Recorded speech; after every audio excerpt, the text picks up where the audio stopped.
All right, well, so this is pretty cool to be on the main stage talking about sports betting. And I'm with some really great company. I mean, Matt is obviously involved with probably the most important sports book in Vegas these days, and Chad is the preeminent author on all things gambling, and Bob, to my right, is the most successful NBA bettor probably ever. So I don't know if that's true. you said that the other day. I never said that. You did. In the privacy of our own home, you said that. I mean, I think you were misunderstanding well, what I was saying. let's start with a very simple question. Can I say one thing first? Did you guys notice that the background there actually is I know, it's pretty cool. Point spreads it's pretty and cool. totals? It's pretty cool. Thanks for taking up the time to point that out. Okay, so first question I'm sure that everyone here wants to know, especially the aspiring analytics people, are can a smart analytics person make money betting sports? And if the answer to that is yes, where do you guys see, or what is one example of a way that they can get edge? I don't know. Do you want to take that first? Start with Matt. Well, I think that as the largest licensed bookmaker in the country, one of the biggest challenges we face is the speed and the amount of information that every bettor has, not just the sharp bettors, not just the premier sports bettors, but the novice bettors are better equipped than they ever were. So going back 15 years ago, people would come in and they had no idea who was playing, or even some of the people on the teams, and they come in now and they know everybody who's hurt and who's out tonight, and they get it on their phone, and they're just much more well-equipped than they ever were, and they have much more resources of different types of analytics and trends, and they all come in with a plan, and so we're dealing with a much more prepared bettor than we ever were prior. Well, so is your answer yes or no as to whether a smart analytics Well, person as the sports book, I would say in the long run that maybe some people can, but we constantly adapt the market and do what we think is the best player profiling. So as players develop systems that may be short-term successful, we try to adapt what we're doing to prevent them from being able to long-term continue to beat us. The answer is yes. The answer may be yes in the short term. The answer is yes. I think that people, especially nowadays, because there is so much access to information, you are able to build systems for a variety of different sports that enable you to use analytics to potentially make money as a sports bettor. Well, you said information, though, but what kind of information do you mean? Well, it's any kind of data that you feel like you need to make a better system, whether it's scraping from a variety of different places that are offering So play-by-play information that you were able to build through an algorithm that you create, where you're weighting different metrics based on a formula that you feel potentially has the opportunity to make you money. But the challenge isn't in building the formula. The challenge is, can you then find a way to get the money down so you can actually make money off of that stuff? I think it's two different things. A lot of people are smart enough to build a formula that is really, really good. The challenge is to bet with enough volume so it actually is worth your while. Well, let's get back to that. Go to Bob now. Kind of tell, what do you think? Well, of course you can. I mean, I don't think anyone would be here if they thought the answer was no. It's just a question of how much work you're willing to put in, what types of data you want to use. I think if I was starting out, I would start out with the minor sports, stuff like college basketball or maybe golf, NASCAR, tennis, that type of thing, where the lines aren't nearly as strong as they could be. And you're not really encumbered by the limits because you're starting out, you have a smaller bankroll. If you want to actually bet more money, you have to get into the bigger sports like football, basketball, baseball, etc. And those lines are a lot tighter, and you have to spend a lot more in terms of research and development or time to beat those sports.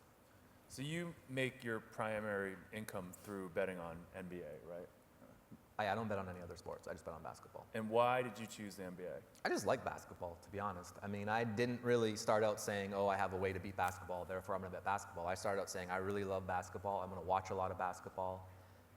Then I started betting on basketball. I was unsuccessful when I first started out, but pretty quickly I figured out what would or wouldn't work. I kind of lucked into finding some systems, and I feel like I do have a decent ability to watch a basketball game and understand what's going on and what will happen in the future. What are some inefficiencies or some advantages that you saw early on that you thought might give you an advantage over the bookmakers? Well, back when I started, the bookmakers, if it was just hard to believe, they were even more clueless than they are now. I mean, so it was like really, really easy to exploit what they were doing. Nowadays, the example is what? The halftimes, right? just half times, but even spreads and stuff earlier on, there's just all kinds of inefficiencies that, it's tough to be a bookmaker. Just take that out of the way. It's tough because I'm dealing just in one sport, whereas a bookmaker's dealing in every sport, every game. So it is a lot easier to be the guy who's picking and choosing spots that are bad, versus the guy who has to post a line for everything and hope that every line is fair. So there was just, for me, I started out betting game totals, halftime spreads early on, and I just kind of noticed that certain teams were doing certain things in certain situations, and I found that the line makers weren't really adjusting to that. So an example of those certain I'm not things. talking about certain examples, and because it doesn't matter as in the past. Right, so then Well, because maybe someone's still, I don't know, utilizing some of those things nowadays. I don't know. Why are you trying to take food off my plate? all these people showed up. They want to know some I don't things. know why they showed up. I had no idea anyone would show up. So I think it's true in this sense. To his credit, he's right.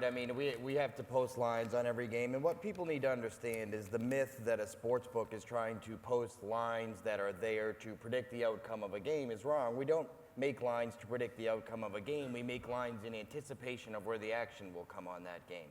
So it's very possible that very acute players can come up with systems that say, look, my predictive model says the game should land very far apart of it, but due to our high ability to do player profiling of some of our substantial players, we anticipate action coming a certain way and thus put out a certain line based on where we anticipate action rather than predictive outcome of a particular event.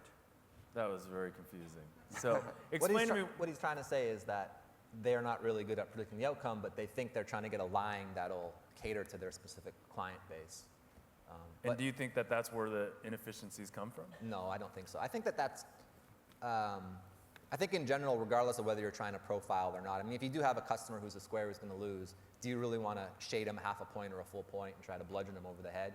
You already have an 11 to 10 edge, you're getting 4.5% on every bet, and if you know, I don't know, guy A, world champion, whoever A comes walking in, and he's going to bet the favorite, I think it's a little unethical just to jack the point up another half a point. Hypothetically, some fighter. Whoever, I don't even know. Yeah, no, I'm just saying, whoever it might be. If you know a guy's always betting the favorite in the over, I think as a sports book, it's, I don't know if it's unethical, but it's definitely Yeah, I don't think we target in any individual players. I think that's probably taking a pot shot. I think it's more of an anticipatory thing of like, look, we have an entire base of people who, the New England Patriots are very popular, and you can anticipate that the New England Patriots are going to be in a primetime game, and because of that, the New England Patriots in a Sunday night or a Monday night situation, which are two bailout spots, you're going to get heavy action on that one the side. line's a little bit better there. So in a specific case now, we're talking about certain teams being public, right? And like this year, can you talk a little bit about what happened across the industry with the Ravens? Did the books lose a lot of money on them because of the Ravens situation? the Ravens were a really interesting scenario for the sports books in the playoffs this year because going into the second round of the playoffs, essentially they were the longest shot, and everybody had gotten used to the Ravens being a one and done team. They always win one playoff game and then completely pack it in, and I think a lot of people anticipated that to happen this year. And they went on the road and had that unbelievable game with Denver, and then had the unbelievable game with New England where they held them scoreless for the second half. And even going into the Super Bowl again, despite all the momentum that team and the great storylines around them with Ray Lewis and all the public notoriety surrounding it, everyone still thought San Francisco was going to blow them out. So it was interesting that Baltimore was very good for the sports books because all the public faded them game after game after game. Huh. So there wasn't a lot of Baltimore exposure for the sports No, books? they were just one of those teams that everybody, because they have this history of getting there and having minor success and then completely failing for whatever reason, nobody bought into it, and everyone continued to fade them round after round, it seemed like. And you don't bet any football, right? What's the reason? I like basketball. I like watching basketball. I'm not really gambling for an edge or for excitement. So for me, I think in order for me to be successful, I have to spend a lot of time and research and effort and investment in time. I just don't. I watch enough basketball and sports as it is that I don't want to start watching other. I don't really watch football, to be honest. From a pure money-making standpoint, if you were looking at NFL, MLB, or NBA, which one would you beyond? Yeah, obviously NBA is your thing, but like, do you see problems in the other two? Like you were mentioning the high variance in the NFL. Right. Well, the football is the best because if you were able to come up with something, you could just bet a lot of money on it. So, but the reason why you could bet a lot of money on football is because it's very difficult to predict. It's almost a random game in some sense. Point spread is very efficient in football. You know, the ball isn't even round. You know, the ball bounces, it goes this way, it goes that way. It's just like a very, very, you're basically flipping coins and doing so, you know, having to lay 11 to 10 to do so. So football for me is a very random sport. One play can be like 35-40% of your bet, and it could be a fluke game. So because of that, football is very difficult to bet and to actually know that you have an edge. The other thing is if you did have an edge in football, and let's say NFL football, the teams only play 16 games a year in the regular season. Even if you had your edge, you wouldn't be able to apply it too often. You'd be sitting there trying to pick and choose your spots. You'd have very few bets. And you wouldn't really know what the long run is in football either because your sample sizes are very small. Whereas baseball is the opposite of that. It's a pretty pure game. The vigor ratio is a little bit lower in baseball as well. Teams play 162 games. If you did have an edge, you could really apply it in that sense. And basketball is like that too. There's 82 game seasons. The game is, there's a little bit of variance in basketball. It's getting to be more random now than it was in the past with the evolution of the three-point shot. But it's still a pretty pure game statistically. So can you talk a little bit about that? I know we've talked about this three-point shooting variance, and what do you mean by that? Well, it's just the ball either goes in or it doesn't. It's a random shot, and teams are shooting more three-pointers now. So because of that, the game of basketball, one individual game of basketball is a lot more random than it was, say, 5 or 6 years ago. Just because if you looked at a graph of the number of three-point shots attempted per game, it's been steadily increasing over the last few years.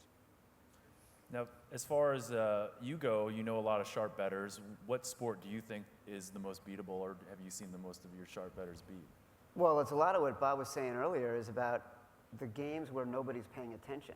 So college basketball has always been one of those sports where, because the bookmakers have a lot of other sports to pay attention to, especially in that November, December time frame, they have college football, they have the NFL, they have the NBA, they usually have hockey. It's hard to post all the lines for college basketball that they need to post given the number of games, the number of teams that are playing. So that's always been one. It's also one of those sports where Bob is a huge NBA bettor because he is a huge fan of the NBA. People who bet on college basketball professionally are often huge fans of college basketball. They love watching every single game, and that is one of those sports that you really have to work at in order to become a very good bettor at it. And it's a difficult one for the books to keep up with because there's all this other stuff going on, and there are changes day to day in those sports in the way that sort of 18 to 22-year-olds play in the game that you're not going to be in tune with if you're not watching every single game.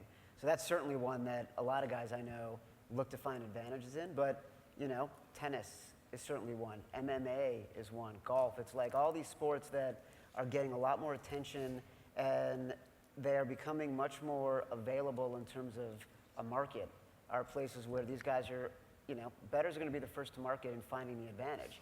And so that's where a lot of them are going. I completely agree with Chad that college basketball in November and December presents the biggest challenge to bookmakers. With 350 Division I teams and teams playing a non-conference slate, so you don't always have historical data of these teams matching against each other. They often play teams they haven't prior, and so and your focus is so focused on college bowl games, which are creating so much attention and action, and NFL, which is winding down to the playoffs, and again hockey starting, NBA starting.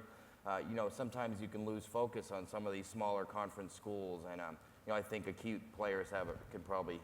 So if back to this idea of information and knowing information, are there examples, can you give us an example of a time when you've made a line and had to adjust it based on getting interesting information from a college place? Is there do you guys know what's going on campuses? College presents a lot of the stranger situations than some of the other, because there's so many teams and the information flushes out later than it would for NBA teams. If Kobe or something happens to him or any of these NBA players, it's immediately out there. As some of these college schools players get suspended or for all these rules violations. NBA players or professional players in any sport normally aren't suspended for rules violations. They miss curfew or they miss practice, and It's very common in college, and you're dealing with over 300 schools, and some of them have little to no media coverage, and so the information can come late, it can come slow. How do you get that information? Well, we get it from a lot of sources, as many as we possibly can. We have to leverage every resource that we can because, you know, the bettors have it. You know, someone has it. So, you know, we do our best to leverage every media outlet that we can and monitor as much as we can. But in college hoops, it's a very trying, difficult challenge for the sportsbooks. I know a lot of guys, you know, their Twitter feeds are loaded with the beat writer for every guy in every sport. They're going to the school newspaper websites in college basketball. And when you think about it, there are guys I know who they used to call the scorer's table before a game was happening to find out if certain players were playing and pretend that they were calling from another school, that they weren't really bettors, to get that information. Now you can get that information by just having a very active, voluminous Twitter feed. And so the ability to get all that, it honestly puts bookmakers, it should put bookmakers at a disadvantage, because if I'm a guy who's betting college baskets, I'm focused on that. I've been studying that all day. I'm thinking about that all day. I'm much more up to speed than the bookmaker's going to be. So these are like some subjective things that we're talking about, and I know that you do some subjective betting in your NBA stuff. How do you measure, or how do you balance subjectiveness with objectiveness?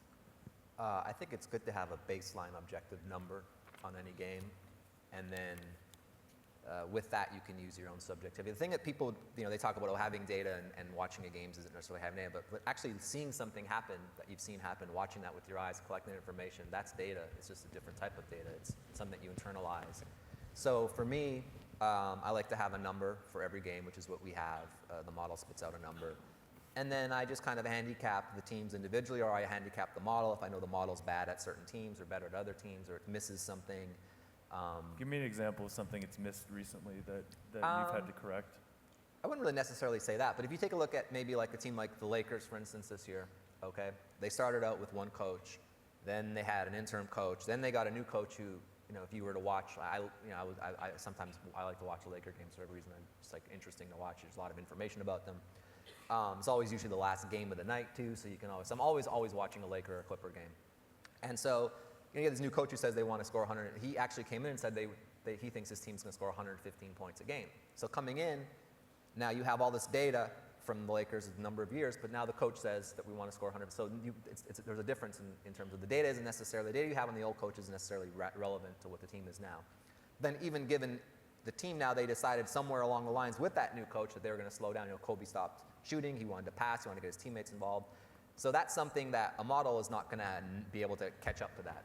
But someone watching the games, really focusing on the Lakers or focusing on whatever team is changing their strategy, the day-to-day strategy, you can focus on that. And you can maybe have like a small edge doing that.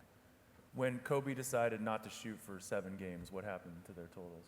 I don't know offhand, but the games were a lot lower scoring. So it was just, I think, you know, when your number one volume scorer decides he's not going to shoot and pass, and you have guys who aren't used to getting the ball in situations, I think the scoring did go down. Whether the games went under or over, I don't know. But if I had to guess, I'm guessing the games went under the total. Do you think that bookmakers weren't paying attention? Did they not react, or?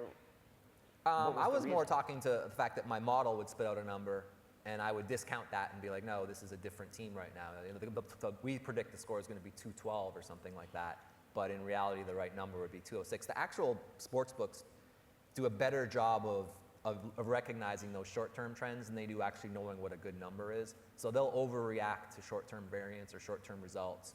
So my own subjective stuff in that sense would probably match up more with what the line would be, whereas you know, if I would just follow the models, you know, exclusively, we would have been betting overs in games where the Lakers weren't playing an over style anymore. I think that brings up a good point too. Like he said, you know, just even the Lakers in that very short-term period.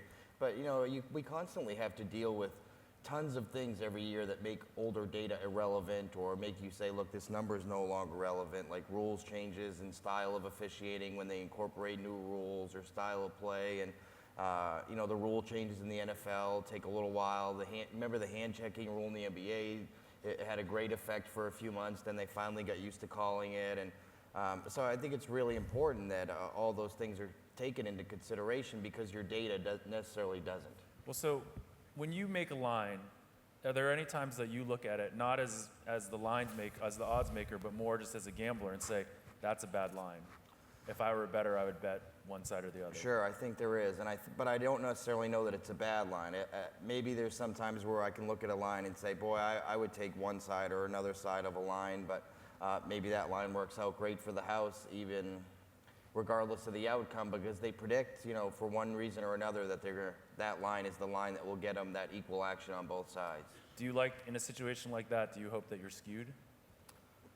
No, not necessarily. I think the goal is always, for the sports book, our perfect dream goal always has to be to somehow create equal action on both sides. And does that happen? No, not How normally. would you create equal action? That's on both right. sides? How How would you? you? So I'm just asking, how would you? Well, obviously there's a lot of ways for us. We can, we can move lines as much as possible, but moving, you can only move a line so much before you put yourself at adverse risk.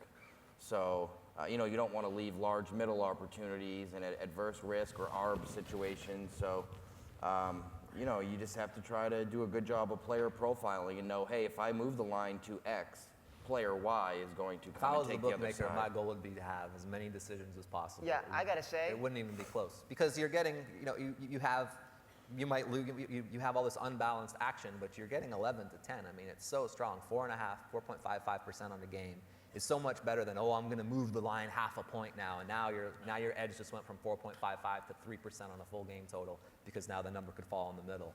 So I think the real problems with bookmaking and betting in this, and you asked the question, can you make money betting on sports? You can, but in reality it's so difficult is because bookmaking now is it's more of a game of musical chairs. We're getting a bet, but we want to get rid of it, move the number, get someplace else. And you actually have most sports books are in the business of avoiding bets. And I'm not saying if I was a bookmaker, I wouldn't avoid bets. I'm just saying that's the way it is. So Cantor Gaming probably doesn't even take bets on some of the games they're moving the lines on. They see the offshore market move a line, so they're going to move their line. And that's kind of the way bookmaking is, because the idea is they really don't know what the true numbers are. They really don't have this idea of player profiling. I mean, all that stuff is great, but in reality, the people making the lines are not in the United States. The original line is originating offshore in Curacao, whatever, Pinnacle Sports. And then you have a bunch of sophisticated bettors who have smaller bankrolls who are willing to bet smaller amounts of money. They're hammering out the number so that by the time Cantor Gaming opens up or another sports book opens up that takes a big bet, the line is pretty good. So it's not the bookmakers who made the line, it's the actual gamblers who are betting into the line that have actually made the line, the actual opening line where you could actually bet a real amount of money. I think Bob is right that lines are basically now moving on what they call air. They're not moving on action. So Pinnacle puts up a line. 2 days later, everybody else is following that line, and they're putting what that line is. And then in 5 minutes, Pinnacle's going to move their line, and so everybody else is going to move their line across the board, because nobody wants to be the one who's vulnerable to getting that particularly big bet from a sharp, which is a professional gambler. I think there's a couple issues. One, I think bookmakers generally are too susceptible to what the sharp moves are, because more often than not, they're going to get a lot more money from the public than they are from the sharp. But I also feel like it's a myth that bookmakers want to have even action, because that's not how you end up That's what he making just money. said. I know, but I think Cantor is actually, A, I think they're a little bit different because they're much more of a volume player than most places are. But B, most bookmakers I talk to, they don't mind having decisions. They don't mind being heavy on one side. They are comfortable making a play from one side or the other. They know where they're going to want to be heavy, and they're comfortable with that because you actually don't make a lot of money. You don't build the money you need to build just by winning 11 to 10 every day. Especially if you're moving your number all the time. You're taking a bet on a basketball game. You're taking a bet at -7. Now you move the line to -7.5, and you take a bet at +7.5, and you have an equal amount of money. You just went from a situation where you were, had a 4.5% edge on one to now having probably a 2.25% edge on the two bets, because the game will fall on 7 a certain percentage of the time. Now, God forbid you go from +7.5 down to -6.5, and now the game line's 7, you lose both bets, and you're screwed. Right. And so I think the real issue for bookmakers is knowing when to move a line. Are you moving a line because the public's betting the game, or are you moving a line? If the public's betting me, I'm not a bookmaker, but if I was a bookmaker and I'm just getting a bunch of public action on a Monday night football game, I'm getting a lot of it, and it's not sharp action, and these are customers where if you're profiling your customers, and these are long-term losing customers or recreational customers, moving the line there is just brain dead, in my opinion. So you have a $150,000 decision on a football game. Oh, great, wow. 4.5% is such a huge edge. They're going to lose it back eventually. But getting in a situation now where you move the number too much and now a sharp comes and takes the other side, and this is what the sharps really don't want you to say, because the sharps want the bookmakers to move the number on public action, because they want to come in and get the value at post and bet the other way. But in reality, bookmaking is pretty easy. Some of the dumbest people I know in the world are bookmakers. but they've been able to, not Matthew excluded, of course, but they've been able to just carve out this living by just having the best of it their whole time. And it's just like, you're in the gambling business and you don't want to gamble, and you have the best of it. That doesn't make sense to me. Well, that's I think the point is a lot of bookmakers, and I'm in agreement with you on this, do want to gamble. I think, with all due respect to Matthew, I'm speaking for But him, Matthew last year said they would take $1 million from anyone in the world if they just came to Canada Gaming and they weren't scared of anyone. Hold on one second, because I had in my pool the over/under on you. That's the only reason I showed up the here, by the way. The over/under on you bringing that Is- up was 25 minutes, so I think we're about there. But I mean, they said, Counter Gaming said they would take any bet from anyone for any amount of money. They're not scared of anyone. We have this Midas. It's the greatest thing ever. We make these lines. We're so good. We have all this data. We're the largest big licensed data. bookmaker in the United States. We Okay, take yeah, bigger bets than anybody in the United Okay, States but legally. so I what's mean, we could talk about offshore illegal sports, or we could talk about the largest licensed Okay, but what do bookmaker you in the take? United States. What do you take? It's different for every player. I mean, it's Okay, but different you limitations said on you would different take games. 100,000 from anyone. What in would the you take world. from Bob? Well, ask Bob what we take from Bob. 5,000, Chad. That's it. 5,000. A little less than 100,000, a little less than $1 million.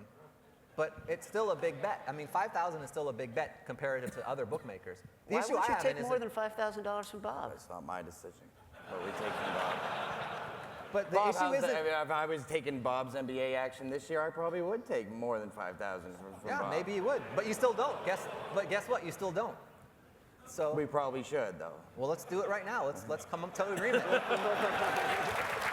let's talk. We've got, what is it? I can be back in Vegas by tomorrow at 4 in the afternoon. Wow, So tell me what you'll take from me this I weekend. mean, again, those decisions aren't mine to be made. But you just said something. Well, I just said, I understand you're probably not having the best NBA season thus far. A lot of sharps aren't.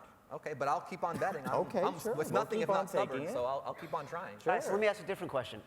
How much would you take from Jeff, who's not Bob? Well, again, it's different for each person.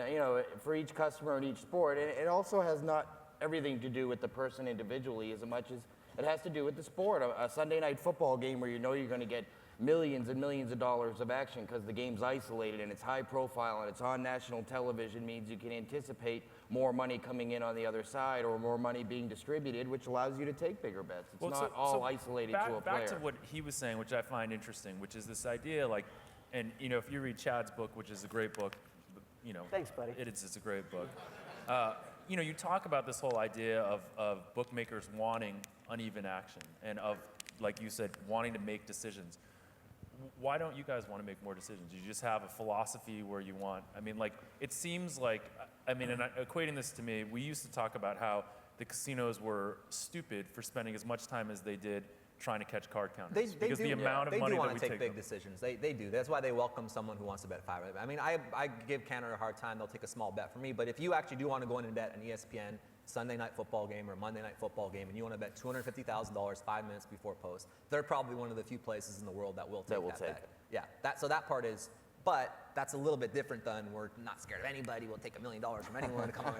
Just say that, and then I'll have a little more respect. So there's a little bit of differences. They do actually want to gamble. I think Matthew was, I don't know, he's confused or if he was, but they do actually want to gamble. If you walk in there, if I walked in there and wanted to bet a football game on the Super Bowl or something, I'm sure they'd take like 255. I know a friend of mine bet $500,000 on the Super Bowl at Counter Gaming. So they do take big bets, but they take big bets on coin flips, not on games where someone has an edge, which is smart. Well, do you think when they take your $5,000, are they taking it because they want to use it? I think they're use the taking it information. because it would be really, really, look, bookmaking's a parasitic business in general. I mean, you have people who are losing and they're degenerates and they want to lose and they welcome those people. I think it's just a courtesy. It's like, hey, we'll take 5,000, we're going to lose a little bit of money. Maybe it'll help us improve our line. And so I think it's the least they could do is to take $5,000 from a sharp. It's the least you can do is have posted limits and take that minimum amount from everybody, no matter who you are. And I think that's probably why they do it. But sometimes we put when I was there, we would put the bet on the tablet and the little wheel would spin and it would spin and it would spin and it would spin. And then the bet would get declined. That would happen like 30% of the time. And then during that period, the lines would move elsewhere. So there are some shenanigans going on sometimes. All right, so back now, you said you don't think that, you're not afraid of, you want him to bet NBA with you right now because you don't That's think what he everyone's said, having right? an NBA. That's This is just all what I heard. cool, That's but- what I heard from So someone. what have you heard in terms of NBA this year? Really, it's been an awkward season. So there's been some. As awkward as this panel right now? This is definitely not quite as awkward as this panel, but getting there, yeah. The Lakers are a perfect example. That team is flip-flop style of play, and at least 4 times this year. So, and there's been some strange sort of variance in some weird teams. Cleveland, when Anderson Varejao was there, and after, they can't stop anyone in the middle. There's just been some really strange variance. Like Bob mentioned, people are taking an inordinate amount of threes, which is more of a chance type play than normal. So as people take more threes, you have nights where you don't hit any of those. And I think what's happened with basketball this year is that, with there was, the Pinnacle, no one wants to talk about Pinnacle, but, Pinnacle had we were not allowed to bet in the United States of America on Pinnacle for a number of years. But this is the year where you really cannot bet in the United States of America with Pinnacle. So what's happened is that there aren't very many places where you could actually place wagers anymore. So if you're a sharp guy or you're my competition and you're trying to bet and you're betting at 7 o'clock in the morning, there's very few places where you can actually get a bet down. And I'm even doing the same thing. I'm not taking chances anymore. I'm betting with places I know my bets are safe. I'm betting smaller amounts because the market has just shrunk so much. There's really no advantage for me to try to take chances with bookmakers and try to I'm not trying to bet a lot of money nowadays anyways. I mean, I'll bet with like a reputable place like Cantor if they want to take a bet, but I'm not going to run the risk of losing, then run the risk of getting stiffed. So I'm just happy making smaller bets. And I think a lot of other people are also happier making smaller bets. They're happier betting. If you look at the overnight lines for basketball, they're moving a lot. And so if you could bet the opening line that the bookmaker comes up with overnight, I mean, if I could bet that number, I would have a huge edge. But I could bet like $1,000 on that number. It's not something I would be interested in. I'm more waiting till the morning of the game or whatever. Then I can bet, instead of 1,000, I can bet maybe a little bit more. And at that point, the market's settled quite a bit. My point is that by the time Cantor's opened up or these other places that I would bet have opened up at 8 in the morning or 9 in the morning, the line is pretty good this year. It's a pretty good line. And because of the overnight geniuses have put a lot of value and they've made the line better. And you see the significant movements this year, like he said, from the overnights to the games are opening like 195 at 6 o'clock the night before, and by 8 o'clock in the morning, the line's like 189.5. That's just happening this year. Sure. Because those guys aren't waiting around to bet places in the morning because they don't have any market to bet in the morning. They don't have Pinnacle in the morning anymore. They don't have this, so it's a weird market this year. It's a little bit different. No one can really bet money. So going back to sort of a tweet that you sent out a while ago and something that we talked about. I don't actually send out my own tweets. That's like someone else. My marketing team. There was something about Houston breaking models all over the place. Yeah, Houston is like I mean, if you look at the way Houston is playing, there's no data that you could possibly have, no matter how short-term or fresh your data is, that could give you a significant enough sample for just a computer number to spit out and predict a decent Houston total, because they're playing so vastly different than they were even at the start of the year or last year. I mean, this is a team that's shooting like some games 43-pointers a game. That's very unusual. So how do you balance this? This comes to this question of like when you have a model, how do you understand whether it's stable over time? A track record, basically. I've been doing this for a number. I mean, I have a lot of faith in my numbers. Like, I may be having a bad year, but I still have a lot of faith in my numbers. And so I balance it. There's lots of different ways you can weight. You look at, so the game of basketball is random, but there's ways you can evaluate the game of basketball that aren't random. So you can look at a game and say this team was very lucky. They hit this many percent of their shots. So you look at that type of stuff and you can say, okay, is our model more accurate than not? Sure, we got a bad break in this game. And then the number one way you evaluate it is win or loss over the course of a year. You're winning money, your model's pretty good. If you're losing money, it's probably not. And you have to balance that with short-term That's difficult, right? Because you just said it, like, you'll keep betting with him because you're stubborn. But at some point, when is the stubbornness something you need to reevaluate? Well, there's all kinds of, there's T-stat ratio, there's all kinds of ratios you can do to find out whether or not something is short-term variance or whether it is actually sustained. Do you do that? Do you go back and look at your stuff? Yeah, of course, always. We're always looking. The strike year is a perfect example. If I would have bet my model the way the model wanted to in the strike year, I would have went broke, because the strike year was a completely different year, or lockout year, whatever. I don't know, lockout, whatever. It was a complete. I mean, players were dribbling the ball off their feet out of bounds like 4 or 5 times a game. So the model doesn't know that teams didn't have a training camp. They didn't have that players are coming in overweight. That the schedule is compressed. So a human being can add. So we were going in and we're like looking at the short-term statistics. Okay, is this random or is this something that is going to continue for the rest of the season? And you make those decisions, and that's where I think maybe last year we separated ourselves from other people, is because I have a lot of experience watching the sport. I know a lot about the sport. I spend a lot of time. We collect our own data. We're charting different stuff. We were able to make adjustments that maybe other people weren't. Now, maybe this year we're not for whatever reason, but I think it has a lot to do with also it's just not as exciting when I was like super excited. I saw the panel last year and I heard Canada was going to take like 100,000 from anyone, $1 million. I was like so pumped for the basketball season. Then I get older and I find out I can only bet 5,000. It's like, dude, do you really want to put in 80 hours a week and you can only bet 5,000 at the biggest licensed bookmaking operation in the world? United States. In the United States? Yeah, it's tough. So how did you guys do last year in the NBA? Like he said, I think we did fairly well early. Everybody's data wasn't reflective of what was happening. People came in, like he said, out of shape, unprepared. How long did it take you to adjust their lines? Very quickly. So we anticipated that. I think a lot of people did anticipate that too, but what happened is, so like Bob said, people would anticipate that, but if you just went purely by models, your models would get crushed. Everyone anticipated it, but they underestimated the impact of it. And it seemed to be getting worse and worse as the season progressed. That's right. Until it finally... And then it turned around all of a sudden, and the game started catching up to on pace. Right. But for a while, it seemed to get really, really bad, and I think everyone projected probably some variance of under, but it was really a big variance of under. So people were still using their models, and they were using what they thought the perception percentage was, and their perception percentage was significantly off from what really happened. The other thing that was tough last year is that I found I struggled personally with my own stuff last year, was that the schedule was compressed and there were so many games every night. Like, I love the way the schedule is now, like a normal schedule. Thursday, there's 2 games. You can take Thursday off. You can relax. You can do whatever. But last year, there was no break. There was like an average of 7-point-something games Teams a night. playing 3 nights in a row. And you just couldn't catch your breath. So even if you wanted to to react to individual stuff you were seeing, there were so many games being played in such a short period of time that you really couldn't wrap your head around it. I mean, I hated last year for that reason, because there's just so many games, there was never a chance to catch your breath. Sorry, go ahead. Well, I was going to say to Bob, if it's harder and harder to get money down, Yes. what's the value in continuing to do it? And what am I going to do? I'm not qualified to do anything else. I mean, what am I going to do? What, become a professional tweeter? I mean, what am I going to do? Well, you're not even tweeting your own stuff. You got people for that. No, I mean, I don't know. I enjoy the sport. I love watching basketball. Look, I'll watch basketball whether I have a bet on the game or I don't have a bet on the game. I'm going to watch basketball. I love the game of basketball.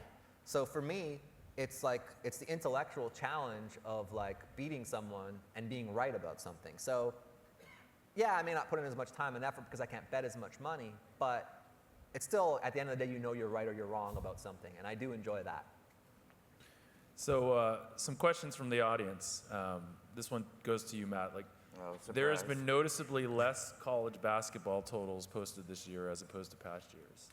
Yeah, I heard that from some people, and I noticed that early in the season they were posting them, across the board as. Isn't they you? No, Yeah. Pinnacle's the Pinnacle is. When Pinnacle has a total, then other people are more likely. If Pinnacle doesn't post a total, nobody's posting a total. That's just for the a truth. long time. Let me go ahead and answer the question. Because I know, right? For a long time, there's a difference between an offshore sports book who can't legally take bets from the United States. This is not a test of your manhood. So okay? we're fine. We're fine with this. Yeah, It's fine. for a long time, it was very ordinary for Las Vegas sports books to take televised collegiate basketball totals only. Right. And then we expanded that to most games. I think because they continue to expand the amount of conferences, that workload has got to be really big, and it's not attracting the attention. So when an average tourist comes in and he wants to make a bet, he's not betting Wolford Furman under 138. The reason why is because they can't make money on them. Right. Yeah, it's just they're hard to make a line. There's no demand. It's hard to make a line. The only people who want to bet it are the guys who ask for it. Well, I was That's going to say, right. the demand is from the professionals who they're Right. going to lose money to. What percentage of money that you guys receive is from professionals? Well, that's an interesting question because it's how do you determine a professional? So if a professional is someone who only makes his money betting, How about a sharp rather than a professional? I think a sharp's a better question. And obviously we get more bets from the public and more the amount of money bet is bigger with the sharps. Let's just put it that way. I can't give you the exact. Well, do you mean the amount of money per bet? The amount of money per bet is significantly higher with the sharps. The sharps are betting the limit, whatever the limit the That's sportsbook right. posts. Whatever and we'll give to each So individual. what they always percentage want. is this? Because it's very interesting to me that you put so much effort into the sharps, so that must be a high percentage of. I don't know that we put as much effort into sharps as you think. I think we really put an effort into anticipated handle on each event. So if we think one event, a college basketball game, for example, using that same Wofford-Furman example, again, that's probably a 95% sharp game. Only 95% of the it's action just you get public on it money. will be sharp. No, the general public isn't coming in to bet Wofford and Furman. So Not when you all the post those Wofford games, alumni. when you post that game, you're getting 98% sharp action, where the New England Patriots versus the San Francisco 49ers Monday Night Football, you may get 80% public Yeah, action. So, I mean. When you guys started out, though, I think you had this idea that you were going to take on the sharps, and you thought, and I think what happened is you realized how difficult it is. It's difficult. Sure, of and course. I think when they did open up, they were talking about they would take this amount and that amount. But I think over time they just realized, why are we beating our head against the wall? We've got all this overhead. We've got all these people working for us. It's. I mean, look, in Vegas isn't really built on trying to. You know this from blackjack, catering to professionals. It's not really.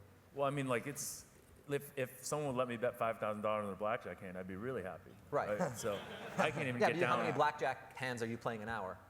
He's not allowed to play blackjack anymore. Well, I'm just saying, blackjack is different because 5,000 a hand versus 5,000 a game is completely different. I'm betting on 3 games a night. Yeah, if you but only play 3 blackjack so- hands, but what you a night, said, you wouldn't be so excited. What you said to me is, I think, really interesting, right? You said that the courtesy that they have to let you bet, right? Right. But the casinos have zero courtesy to let us play blackjack. Right, well, I can't play blackjack anywhere. Right, that's a joke, I think. But I'm just Yeah. saying, it's So when you open your casino, can I play blackjack there? Sure, absolutely. All day. See, there we go, all day. We heard it again. You make your $1 million bet, I'll go play blackjack at his casino. So some more questions from the panel, from the audience. We're talking a little bit about baseball having less vig and lots of games to bet on. Have you ever played around with baseball? not really, just because I just did. don't- I did this story that's in Nate's book about we tried the model we did, but baseball is so boring to me to watch baseball. I mean, and the games start at 12 o'clock, 1 o'clock, 2 o'clock, 3 o'clock. It's just like all day nonstop. So we did do baseball model. We tried it. There was like an error in the code, and basically that once I saw that error, I was like, hey, enough of this baseball. I'm just like completely done. We stopped betting baseball, and I have no interest in getting back involved. It in also is baseball. just a hard thing to keep up with. I mean, you need to know The people the on the internet relievers, have the really pitchers. solved baseball. The sabermetricians on the internet have really done a good job of solving. I mean, the VIG is lower, but the people on the internet, like whether it's these websites like Fangraphs or whatever, all these sites, the book that the guy you talked about, Mickey, wrote, they've really done a good job of really illuminating to everyone what the value of a baseball player is. And that's kind of like the worry with basketball when it gets to be that way. I think maybe I might have to pick up my ball and go home because everyone has basically educated everybody. And it becomes difficult. So when you think about baseball bettors, do you talk to many of them? Has the edge disappeared because of the public knowledge of Oh, no, not at all. No, because you still need to be paying attention to it every day. If you want to be a professional baseball bettor, you need to know what the guy did the night before, especially when it comes, middle relief is so important when it comes to baseball, and what is happening with a guy from one night to the next night, and what is happening over the course of a series. If you miss a night, then you're at a disadvantage. So no matter what the stats are saying, this is where it comes in. So Some you're of the- telling me some of that the, some of the subjectivity Right. that Bob is talking about, sort of where you need to see things and relate them to the objectivity that you know from a formula or from whatever Fangraphs or whomever else Right. is spitting out. You need to be able to calculate what that is from an instinctive perspective. So the middle relievers you think are important in betting baseball? It's hugely important. So I think a agree. bullpen in the is sims, hugely the important. simulations people do, they guess what middle relievers are going to The come very in. best people at betting baseball aren't necessarily the model builders, but like Chad said, the people that watch every night. Because that team that uses up their bullpen, that goes into 13 innings or gave up a bunch of runs early and then had to use them again the next day, that third day they're not even available. You bring some guys out of the pen you just know aren't good. There That's are guys why- beating baseball using That's the right. model. There's There guys are, that beat and they're baseball with every year. But it's not me. I'm not doing anything. That's why a lot of guys now, I was talking to a guy before, he's like, I'm just betting the 5-inning line because it's like you're not getting into the bullpen. You're sort of dependent on that's where you can focus on what the starting pitching is. I know that's what makes baseball unique, is the entire starting line is based on starting pitching, but the bullpen has such a high impact. Basically, the first 5, if you go by the average of what starters pitch, the first half of the game is the starters, and the second half is a bullpen, and the bullpen isn't necessarily a very large variance in the line that's produced. So, considering they have an impact on almost half the game normally. Baseball is also hard because it's a money line. Generally, people are generally betting the money line. If you're betting the favorites, you got to bet so much more to make a little, versus you got to really find that opportunity in the price to actually make a living at it. Well, so that brings up a good question, which is, and I'll throw this out to any of you guys, are there any, historically, have there been any sort of systemic advantages to betting certain types of bets? I.e., like, is it always good to bet a double-digit dog in the NFL? Or has it been, Historically. what's that? Historically, all it those is. things I think in the past have, the funny thing is like the message boards with the internet, or like you used to be able to make money if you bet just underdogs in baseball in like 2003, and all you bet were underdogs, and you got the best available price betting every underdog in baseball, you would make money. Not even the best, but just like an average of close to that actually made money. But as time goes on, people just become so sharp, and there's so many database guys who look at stuff like this that I think most of those edges have gone away, and the ones that are left, it won't be too long before they're gone as well. Are there any left that you know of? If I knew, I would tell everybody here, of course, so they could all partake in the riches of sports betting. There you go. Right. But even look at the NFL this year. I mean, we were talking about this last night in our secret conclave where we talked about the real stuff. That this year in the NFL, you couldn't even depend on if you had a double-digit, if you had a 7-point favorite in the NFL and they were winning by 21 points in the fourth quarter, you still weren't done sweating that game. I mean, there was no real comfort level. What do you attribute that to? The ball is shaped very No, weird. you know what it is? I think you can attribute that to analytics a little bit. Like in the old days, the idea that these coaches were very, they're still conservative in football, but in the old days you have people, if you're an underdog football team or an underdog basketball team, you almost have to take a high variance approach to win. That's the right mathematical game theory optimal way to play most times. And people weren't realizing that back in early 2000s. They were playing not to lose the game and to keep the game close. They knew they weren't going to win. And if you were to ask an average coach, you've got a 30% chance of winning this game, but when you lose, you're going to lose by 15 plus. Or you have a 10% chance of winning this game, but when you lose, you're going to lose by 6. I think most coaches back in the day, and still maybe even still to this day, would say, I'll take they may not say it, but they'll play the strategy where they lose by less, but it gives them less opportunity to win. Whereas I think in football now, teams are taking a lot more chances. They're taking more of a high variance approach. The game is changing a little bit, especially in college. There's a lot more innovation in college football than there is in the NFL. And I so think the passing has something to do with it. Yeah, don't you agree? people I are mean, just- they throw the ball so much. These teams, you used to have teams that really knew how to run the clock out in the fourth quarter, pound the football, power run the football, and now everybody's offenses are so geared toward passing that you get in the fourth quarter, you tell them to run the clock out, and they're like, how do we do that? Can't even count on the Patriots to do that anymore. No. No. So back to this is kind of an interesting question, right? Which is this idea that analytics influences, sort of like changes the world of gambling, right? And like one of the things that we had talked a little bit about is just some trends in the NBA this year, right? I mean, what are there things that you've seen that analytics has influenced in the NBA that have caused changes in scoring? Sure, there's like the three-point thing that we talked about. Teams are just playing like a more, they're trying different strategies strategically at the end of games, maybe a little bit more than they used to. But it's not league-wide, it's more of an individual. It's also pretty random. Like I watched a game the other day where the Celtics were playing the Trailblazers, and the Celtics were down 6 with 24 seconds left, and literally walked off the court.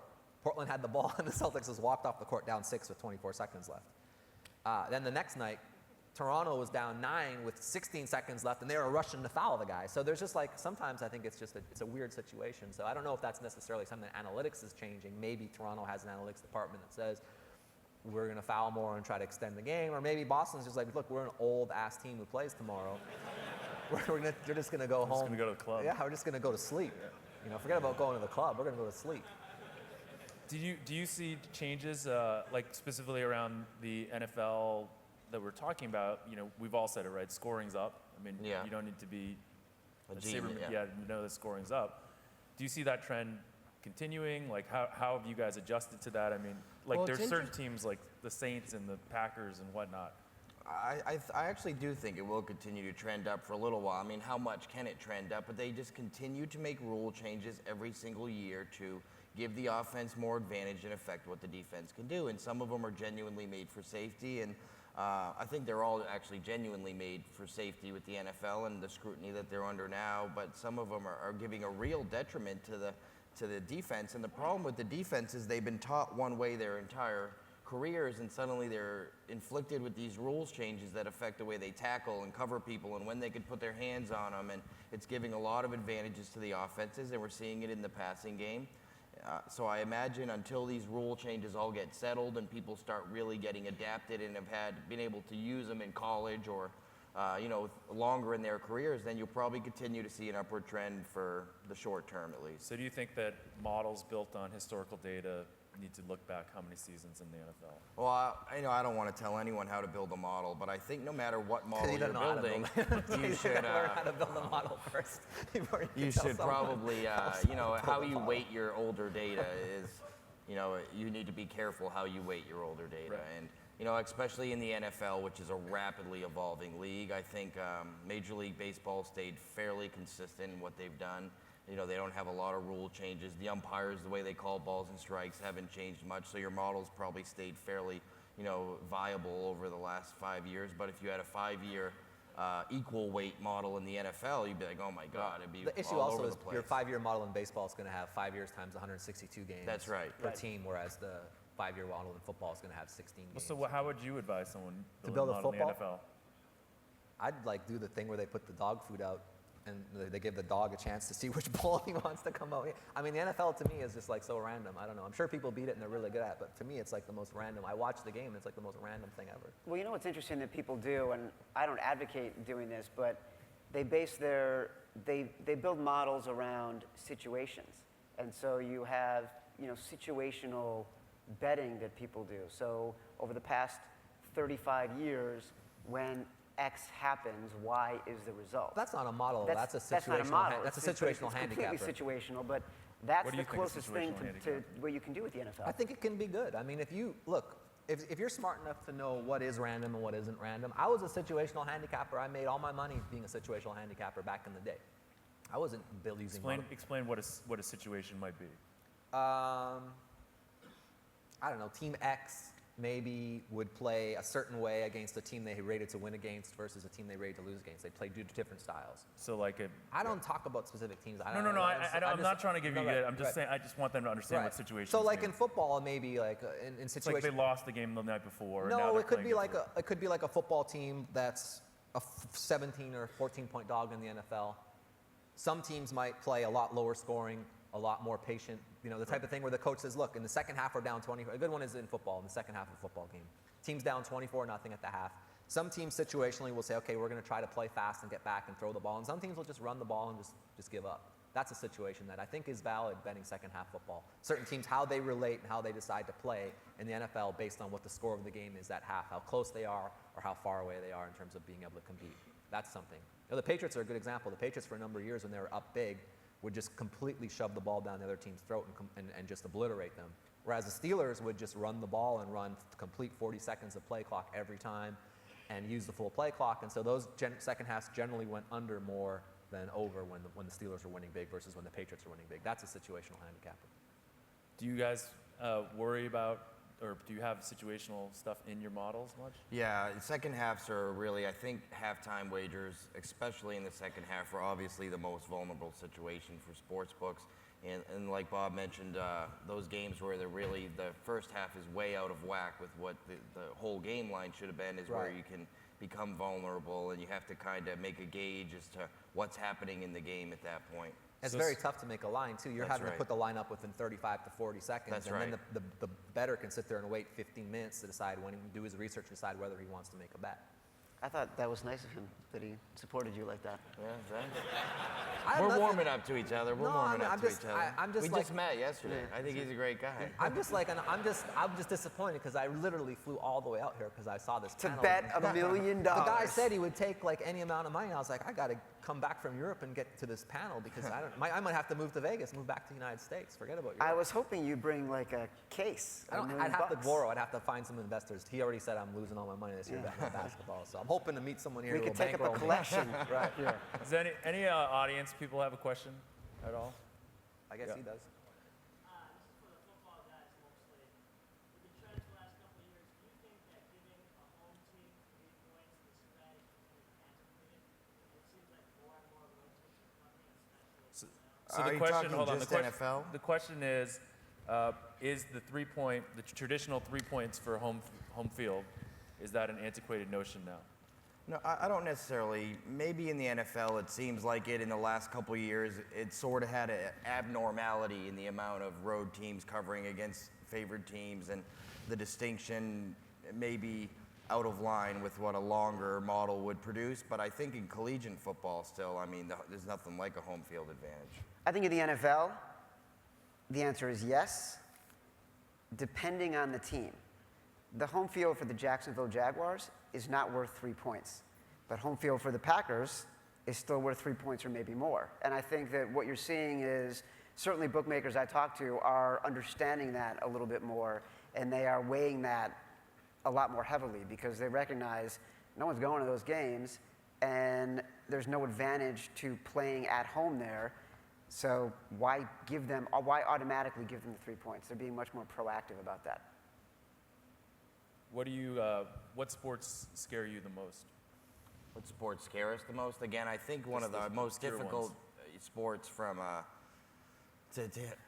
us and our biggest challenge is probably collegiate basketball in November and December because these teams are playing out of conference schedules, which are normally against teams like they have no history of playing against, and our focus is so dispersed amongst it's the time where on a Saturday you could have 300 games between hockey, NBA, college basketball, NFL, college football, and you're just spread so thin, and that's probably one of the biggest vulnerabilities. And while I know Bob mentioned golf and NASCAR and MMA, and Limits are so small. So if the limits are small in sports like golf and everything, so there's risk for people to be able to beat golf, MMA, boxing, NASCAR, and that kind of stuff. But obviously the book, does a risk analysis, and they just take smaller limits in those cases.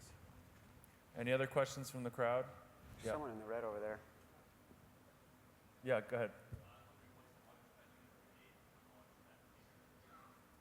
I don't think he's going to answer that question. What's the largest bet you guys have ever taken? I'm not allowed to talk about any individual bets. $1 million. Any other questions? How does the book adjust to the NFL offensive coaches like Trustman or Chip Kelly that really don't have any historical base to? So the question is, how does the bookmakers, how do they adjust to new coaches that they have zero data on? Yeah, well, I think the book's under the same challenge as the bettors at that Yeah, they point. make a guess. That's right. And they go from there. They rapidly adjust it based on the money coming in and the results. That's right. Sorry. I wanted a question from Good me, enough. and then they Yeah. gave me a Go ahead, question. take it. I mean, that's pretty much it. Well, how I do mean, you adjust to new coaches? I mean, Same thing. I make a guess, and then I use my opinion, and then as we start getting more data, we start using less and less opinion, more and more data, Right. and then go from there. So last question for you, Bob. Or for anyone actually, what do you think that teams could learn most from professional gamblers? I think it's interesting because I'm pretty sure, like talking to some of these teams, I'm pretty sure that in my lifetime I've spent more money on analytics than some of these teams have. So I think the one thing they could probably, no, I'm just being honest, is the one, I was overhearing a conversation where one team said they didn't want to spend the $10,000 it costs to run the cable to the Sport View data to get the shot clock because it was $10,000. It was too much money to get the actual shot clock camera there. They're going to wait till they renovated the arena and do it then because they'd save $10,000. Whereas for me, I'd be like, oh my goodness, that's ridiculous. I would just spend the $10,000. The one thing I think you would learn is maybe just evaluating your prediction methods.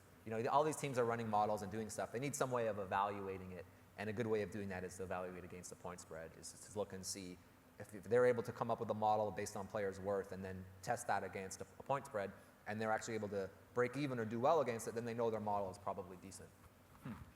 That's cool. You guys have any thoughts on that? Yeah, I mean, I think that there's some things to be learned from it as far as, also fraud prevention and issues like that, where teams, as we look at games that are attracting abnormal amounts of action. Why? Why does money suddenly come in on a game? And is it injuries or is it data? Or, because it's interesting sometimes, why does money randomly come in on some of these games that normally aren't bet or you don't anticipate getting them on? And, I think that, that stuff's probably helpful to them as far as why are people betting on your team? And, is it because of the players? Is it because the team's hot? Is it because everybody loves LeBron? Or It is interesting after the trade line when a team acquires a player to see how the perceived value of the team that they That's might right. have varies from the actual opening line. That might be something Milwaukee's a perfect example of that. I mean, because the trade deadline was so quiet this year, Milwaukee acquired J.J. Redick. Suddenly, Milwaukee became like a talked about team where you're seeing a lot more action on Milwaukee. The futures prices dropped on him, and it's J.J. Redick. J.J. I mean, Redick? It was J.J. Redick. You're like, I'll give him this to wasn't Josh Chad's Smith, it was middle J.J. relievers. Redick. Okay, thanks guys for the time.